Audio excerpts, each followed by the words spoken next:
Good morning everyone.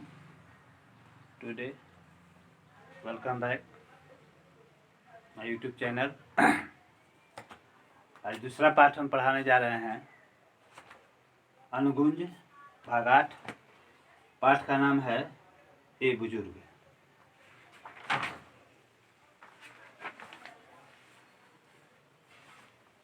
बहुत बढ़िया कहानी है यह। सबसे पहले ये जान लीजिए कि बुजुर्ग हम कहते किसे हैं। परिवार में माता पिता, दादा दादी या चाचा चाची जो होते हैं उन्हें ही हम बुजुर्ग कहते हैं। इस पाठ में बुजुर्गों से क्या सीख मिलती है बच्चों को, इसको बताया गया है। बुजुर्गों से बच्चों को क्या परेशानी होती है ये भी बताया गया है। तो आइए शुरू करते हैं। पाठ 2 ए बुजुर्ग। नाना नानी, दादा दादी, भाइयों से भरा हुआ घर परिवार जो होता है वह बच्चों को बहुत सीख देता है। जहाँ एक ओर घर में बड़ों की डांट फटकार से बच्चे परेशान हो जाते हैं, वहीं दूसरी ओर बड़ों के साथ रहते हुए जिम्मेदारियों को बहुत बखूबी से समझते हैं। बड़ों के साए में बच्चों का जीवन चिंता रहित होता है। उन्हें किसी तरह की फिक्र नहीं होती। अरे सब्जी कहाँ से आएगा, दाल कहाँ से आएगी, भोजन कहाँ से आएगा, कपड़े कहाँ से आएंगे, इस सब खर्च करने के लिए पैसे कहाँ से आएंगे, यह चिंता जो है बच्चों को नहीं रहती। ये सब परिवार में लाने वाले जो उनके बुजुर्ग होते हैं वही पूरा करते हैं। इस पाठ में बताया गया है कि बुजुर्गों की डांट फटकार बच्चों को अच्छा नहीं लगता। कारण यह है, अरे कहाँ गया था, क्यों गया था, किससे पूछ के गया था, तरह तरह की फटकार मिलने लगती है। बच्चे डर जाते हैं, ठीक है, और वे अपनी स्वतंत्रता पर इसका हनन समझते हैं। तो सबसे पहले बड़े जो ये डांट फटकार करते हैं बच्चों को, इन बातों पर बच्चों को अपने पूर्वजों का शुक्रगुजार होना चाहिए, क्योंकि वो जिंदगी जीने के लिए रास्ता बनाते हैं कि जिंदगी कैसे जिया जाएगा। ठीक है, तो बुजुर्ग जो है, बुजुर्ग वो हमारे लिए बहुत महत्वपूर्ण होते हैं। वे हमारे जीवन के लिए एक गाइडलाइन होते हैं जो हमें दिशा निर्देश करते हैं कि ऐसा नहीं करना चाहिए, वैसा नहीं करना चाहिए, ऐसा करने से तुम्हारा ज़िंदगी जो है खराब हो जाएगा, तुम पतन में गिर जाओगे। ठीक है ना। तो समय से भी नहलाना, खिलाना, कपड़े पहनाना, बस्ता देना, स्कूल पहुंचाना, पढ़ने की जिम्मेदारियां देना, ये सब बुजुर्गों का काम है। तो बुजुर्ग जो हैं वह हमारे लिए एक गाइडलाइन होते हैं। जब आप बड़े हो जाएंगे तब आपको इसका अनुभव होगा। दूसरी बात है, सुरेश इस पाठ में दो बच्चे तो और भी हैं, लेकिन दो बच्चे हैं, सुरेश और एक का नाम है रशीद। ये दोनों बच्चे जो हैं दोस्त हैं। सुरेश रशीद को बुलाने के लिए आता है खेलने के लिए कि चलो खेला जाए या घूमा फिरा जाए। ठीक है ना। लेकिन उस दिन, जिस दिन सुरेश रशीद को बुलाने आया, तो रशीद ने कहा कि नहीं भाई, अम्मा बहुत डांटेगी। तो सुरेश ने कहा, धात तेरे की, इतना बड़ा हो गया अब तक तुझे अम्मा डांटती है, मारती है, पीटती है? तो रशीद ने कहा, मारती तो नहीं है, लेकिन वह मारने से भी हालत ज्यादा खराब कर देती है। यह बात सुनकर सुरेश का दिल बुझ गया और वह वहां से चला गया। तो रशीद ने अपने मन में कहा, यह जिंदगी कितने दुखों से जकड़ी हुई है, कोई स्वतंत्रता नहीं है। अगर परिवार में बिना पूछे अगर आप कहीं चले गए और फिर कहीं से आए तो तुरंत पूछा जाता है, ऐ कहाँ गया था, क्या काम था, किससे पूछ के गया था, क्यों गया था? और उसके बाद में तब होती है बच्चों की ठुकाई यानी पिटाई। ठीक है, तो इस तरह से बच्चे जो हैं कहते हैं कि यह बहुत बड़ा अपराध है हम लोगों के ऊपर। ठीक है ना, बच्चों को यह अच्छा नहीं लगता। तो कहता है कि जिंदगी जो है कितने दुखों से जकड़ी हुई है, सांस लेने की इजाजत नहीं है। ठीक है, रशीद जो ये कह रहा है, उसके परिवार में एक दादी है जो कानों से सुनाई नहीं देता, आंखों से भी पूरा रूप से दिखाई नहीं देता और हमेशा बकबकाते रहती है, कुछ ना कुछ कहते रहती है, मगर वह हर बात में टांग अड़ा देती है। फिर क्या बात है, वह रशीद कहता है कि वह मेरी तो क्या, मेरी अम्मा अब्बा को भी डांटती रहती है। रशीद ने कहा कि जब मैं खेलता हूँ तो क्या कहती है, सुनिए, हर वक्त धम्मा चकौड़ी, और जब मैं पढ़ता हूँ तो कहती है, अरे बस कर, कब तक पढ़ेगा, आंखें तेरी बटन हो जाएगी, बटन। एक दिन की बात है कि रशीद कहीं घूमने गया था, घूम फिर करके जब आया और घर के कमरे में कदम रखा तो सन्नाटा छाया हुआ था, चारों तरफ चुपचाप, कहीं से, घर में से, बरामदे में से, आंगन में से, यानी कहीं से भी किसी तरह की आवाज नहीं आ रही थी। सब चुप चुप से सहमे हुए बैठे थे। मेरी छोटी बहन जब मुझे देखी तो आकर के बोली, क्या बोली, ए तुझे अब्बा बुला रहे हैं। रशीद डर गया और अपने बहन से बोला, अरे बहन, अब्बा की जो बीमारी की रिपोर्ट थी वह कल आई थी और सब कुछ अच्छा था, फिर क्या बात हो गई? ठीक है ना। जब रशीद सुना कि अब्बा बुला रहे हैं तो वह अपने अब्बा से मिलने के लिए गया। ठीक है ना। सारी बातों को तो मैं बोर्ड पर नहीं लिख सकता क्योंकि कहानी लंबी है। ठीक है ना, इसको आप पढ़ेंगे, लेकिन उसके बाद मैं बताता हूँ, सुनिए। जब रशीद अपने अब्बा के पास गया तो उस समय वह कुर्सी पर बैठे हुए थे। जब रशीद को देखे तो बोले, अरे आओ आओ। ठीक है ना।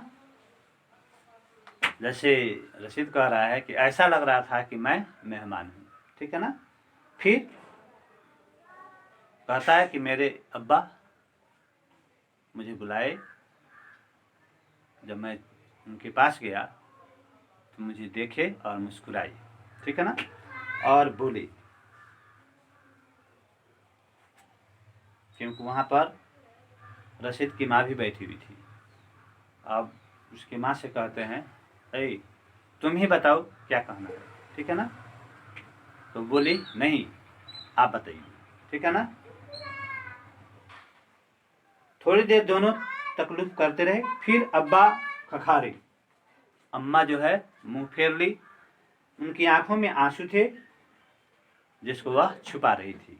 ठीक है, अब क्या कहते हैं अब्बा जी रशीद से, तुम्हारी सालगिरह 7 फरवरी को है ना मरियम? जी। मरियम उछल पड़ी, तो तुम 13 वर्ष की उम्र पूरे करके 14 में चली गई। जी। मरियम का मुंह फक हो गया। अब उसको ऐसा लगा कि अब्बा मेरी शादी तो नहीं कर रहे हैं। रशीद के पेट में अब वहाँ पर चूहे कूदने लगे। ठीक है, क्योंकि शादी के अवसर पर तरह तरह के पकवान बनते हैं, मिठाइयाँ बनती है। ठीक है ना। फिर कहते हैं रशीद मियाँ, तुम अक्टूबर में 12 साल के होकर, अब नहीं 11 के होकर अब तुम 12 में चल रहे हो, मतलब 12वें वर्ष में तुमने कदम रख दिया। अब्बा हंसने लगे। जी, रशीद ने कहा, और उसके बाद थोड़ी देर खामोशी रही। फिर कहते हैं वैसे तो तुम्हारी अब्बा का और खुद हमारा भी ख्याल है कि अब तुम दोनों बच्चे हो, मगर हमारा ख्याल जो है गलत है। इसलिए हमने फैसला किया है कि तुम्हारी राय लेने में कोई हर्ज नहीं, क्योंकि बच्चे जब कुछ बड़े हो जाते हैं तो परिवार में जो बुजुर्ग होते हैं वह बच्चों से भी राय लेना अच्छा समझते हैं। फिर वहाँ पर खामोशी मंडरा गई। अब्बा ने अम्मा की तरफ करुणा भरी निगाहों से देखा।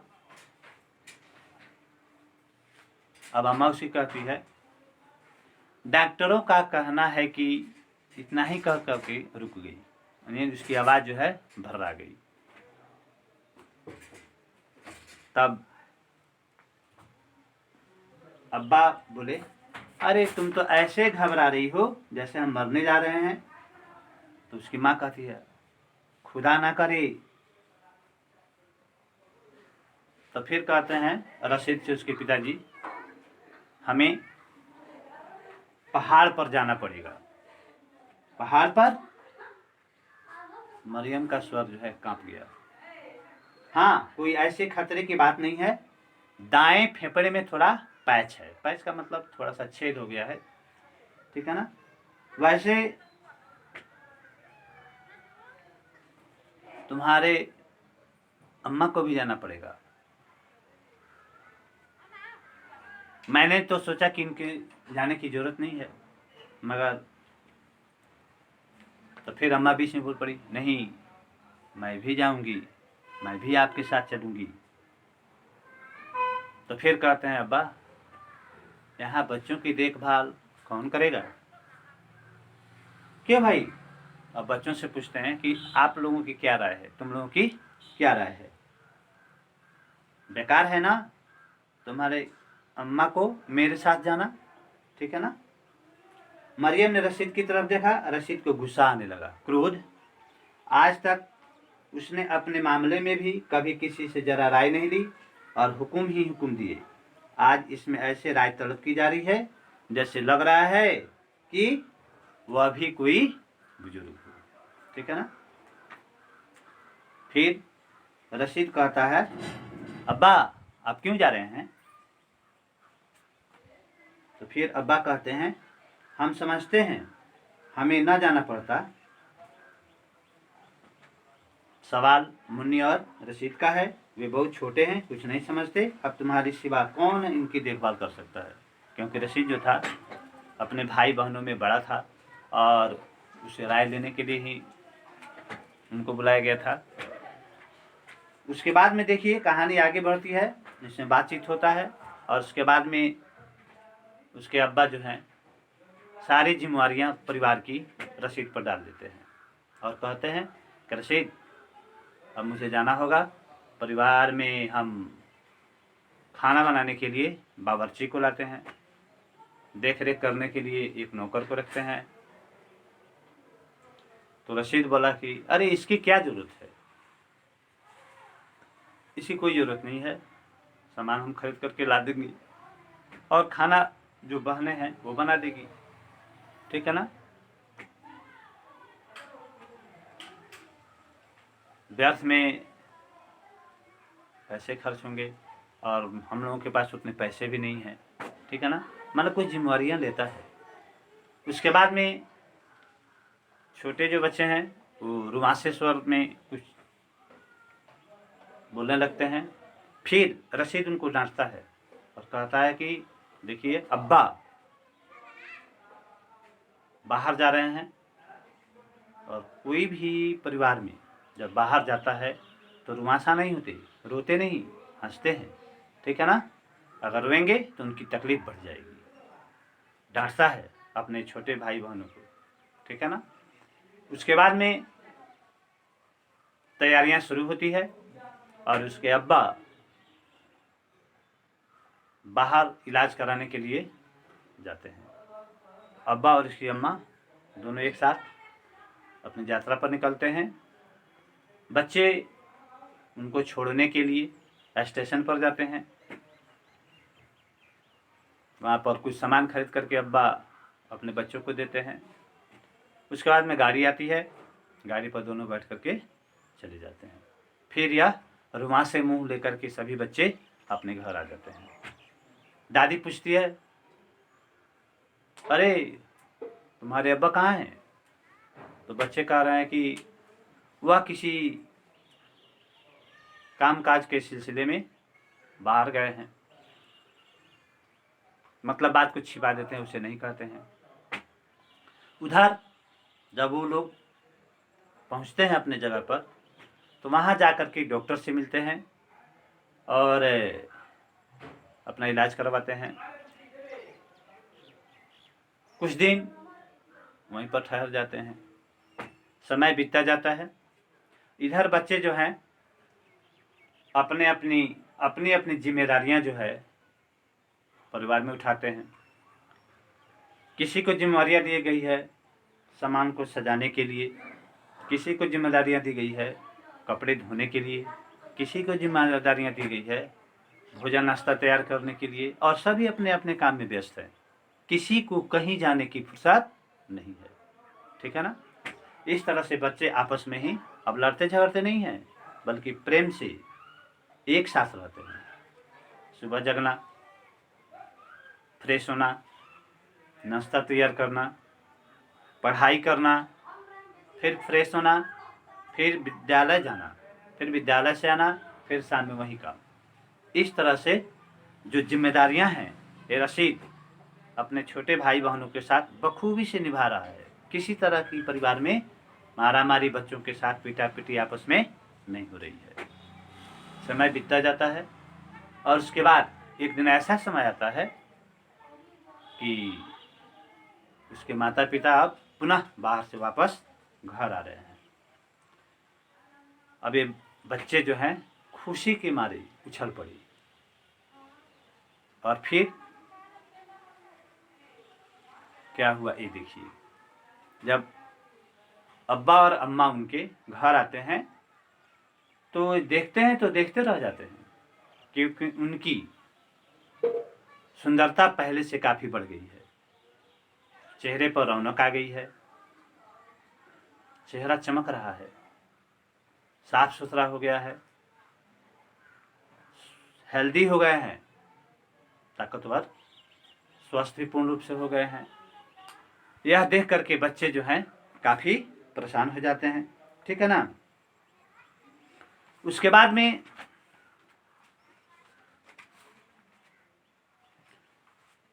बच्चे कहते हैं कि अम्मा की भी सेहत बन गई।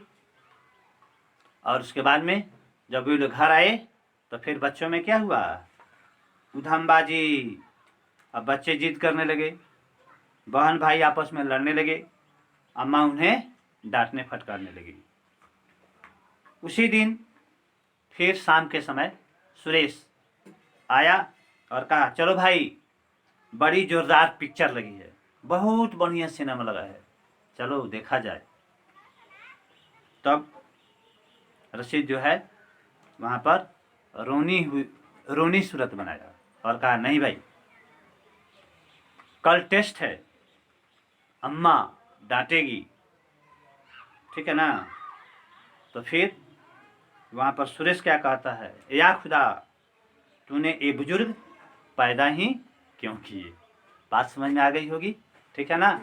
तो ये बुजुर्ग चैप्टर जो है आज समाप्त हुआ। फिर अगले क्लासों में हम मिलेंगे। तो ये पाठ है जिसका नाम है गिल्लू, ठीक है ना। इसको आप पढ़े रहिएगा। इसकी लेखिका हैं महादेवी वर्मा, ठीक है ना। तो इसको पढ़िएगा, फिर हम कल क्लास में मिलेंगे तो आपको बताएंगे, ठीक है ना। इतना ही, ठीक है। उसके बाद प्रश्न है यहाँ पर, जिंदगी कितने दुखों से जकड़ी है, सांस लेने की इजाज़त नहीं कैसे, मतलब प्रश्न है, इसको आप सोल्व करेंगे। अगर नहीं होगा तो फिर हम आपसे आप लोगों को सोल्व करवाएंगे, ठीक है ना। मतलब प्रयास कीजिएगा बनाने के लिए। फिर अगले क्लास में मिलेंगे। धन्यवाद।